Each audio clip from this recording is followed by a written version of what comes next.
নমস্কার বন্ধুরা, দীপ্তাস কিচেনে আজকের রান্নায় আপনাদের সাদর আমন্ত্রণ জানাই।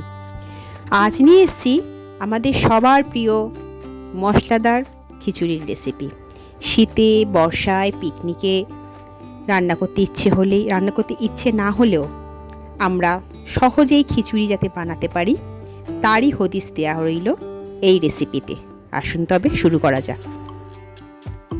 প্রথমেই নিয়ে নিতে হবে রোজকার রান্নার সেদ্ধ চাল। অন্য চালেও করতে পারেন, তবে সেদ্ধ চালেই এই রান্নাটি বেশি সুস্বাদু হয়।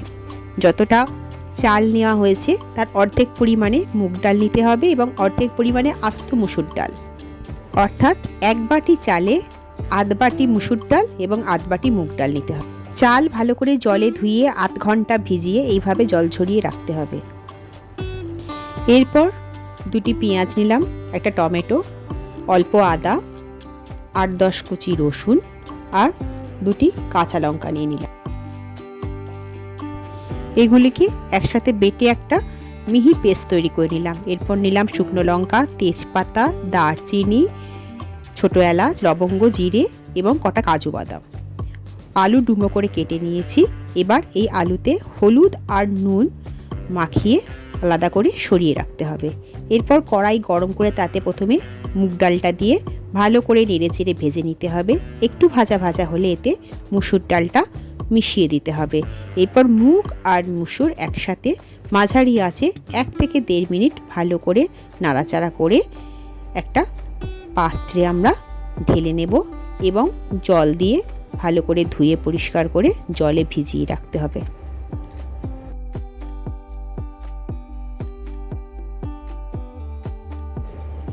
এরপর কড়াইয়ে সর্ষের তেল দিয়ে তেলটিকে ভালো করে গরম করে নিতে হবে। তেল ভালো করে গরম করলে প্রথমেই আমরা কাজু বাদাম ভেজে নেব। 1 থেকে 1.5 মিনিট মাঝারি আঁচে নাড়াচাড়া করে কাজু বাদাম তুলে নিতে হবে তেলের থেকে। এরপরে ডুমো আলুগুলো তেলে দিয়ে ভাজতে হবে। 1 থেকে 1.5 মিনিট প্রথমে বেশি আঁচে নাড়াচাড়া করে নেবেন। তারপরে আঁচ একদম কমিয়ে আলুগুলোকে ভালোভাবে লাল করে ভেজে নেবেন।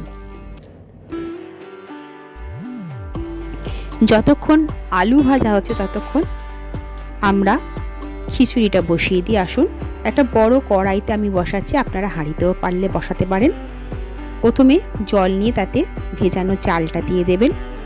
তারপরে মুগ আর মুসুর ডালটা একই সাথে চালের সাথে জলের মধ্যে দিয়ে দেবেন। দিয়ে আঁচ বাড়িয়ে দিতে হবে।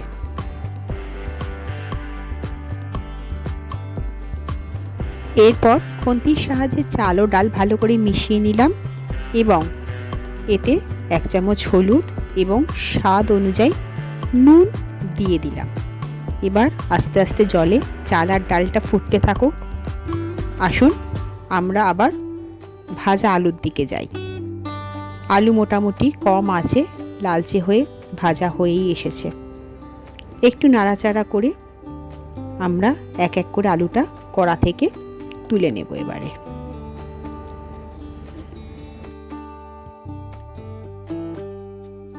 দেখুন আলু কেমন ভাজা হয়ে গেছে। এরপর ওই তেলেই আমরা গোটা জিরে, তেজপাতা, ছোটো এলাচ, দারচিনি, লবঙ্গ আর শুকনো লঙ্কা ফোড়ন দিয়ে নাড়াচাড়া করে নিয়ে বেটে রাখা মশলার পেস্টটা দিয়ে দেব। দিয়ে ভালো করে এটাকে কষাতে হবে। বেশ সময় নিয়ে আঁচ মাঝারি করে এটাকে ধৈর্য সহকারে কষিয়ে যেতে হবে।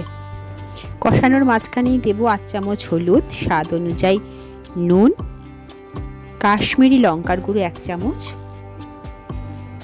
ধনে গুঁড়ো 1 চামচ, জিরে গুঁড়ো 1 চামচ। মশলাগুলো দেওয়ার পরে আঁচ একেবারে কমিয়ে আমরা একবার খিচুড়ির দিকে যাই। দেখুন চাল ও ডাল ফুটতে শুরু করেছে, মোটামুটি আধ সেদ্ধ হয়ে এসেছে। এরপরে এতে আমরা ভাজা আলুটা মিশিয়ে দেব, না হলে কিন্তু আলু পরে ভালো করে আর সেদ্ধ হবে না। সমস্ত আলুগুলো একে একে খিচুড়ির মধ্যে দিয়ে একটু নাড়াচাড়া করে নিয়ে নেব। এবার চাল, ডাল আর আলু একসাথে ফুটতে থাকুক। চলুন আমরা আবার মশলা কষানোতে ফিরে যাই। এবারে আঁচ বাড়িয়ে মশলাটাকে ভালো করে গ্রেভির সাথে আবারও কষাতে হবে। বেশ সময় নিয়ে 5-7 মিনিট ধরে কষিয়ে যখন মশলা আর তেল আলাদা হয়ে আসবে তখন বুঝবেন কষানো হয়ে গেছে। দেখুন কষাতে কষাতে প্রায় তেল ছেড়ে এসেছে।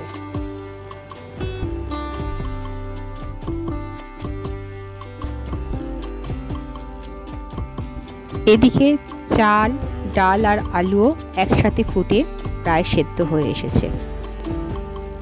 একবার খুন্তি দিয়ে তুলে একবার দেখে নেবেন যে ঠিকঠাক সেদ্ধ হয়েছে কিনা। সেদ্ধ হয়ে এসেছে বুঝলে আমরা যে মশলাটা কষিয়ে রেখেছিলাম সেটা এবারে আস্তে আস্তে এই খিচুড়ির ভিতরে দিয়ে দেবেন।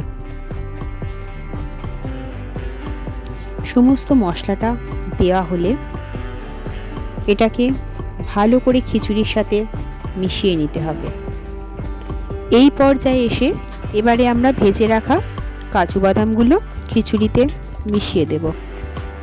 কাজু বাদাম দেওয়ার পরে স্বাদ অনুযায়ী এতে মিষ্টি দেবেন। সাধারণত নুন চিনির একটা সুন্দর ব্যালেন্স থাকে খিচুড়িতে, তাই মিষ্টিটা বুঝে দেবেন। 1 চামচ গরম মশলা দিয়ে দিলাম আমি, আপনারাও স্বাদ অনুযায়ী গরম মশলা দেবেন। এরপরে সমস্তটাকে আবার একসাথে মিশিয়ে নিয়ে মিনিট খানেক ফুটতে দেবেন। সমস্তটা একসাথে ফুটে উঠলে এতে স্বাদ অনুযায়ী উপর থেকে ঘি দেবেন। ঘি দিলে খিচুড়ির স্বাদ কিন্তু খুব ভালো হয়, তাই নির্দ্বিধায় ঘি দেবেন। আবার সমস্তটা একসাথে মিশিয়ে নেবেন হালকা হাতে, আর এরপর কাঁচা লঙ্কা দিয়ে দেবেন।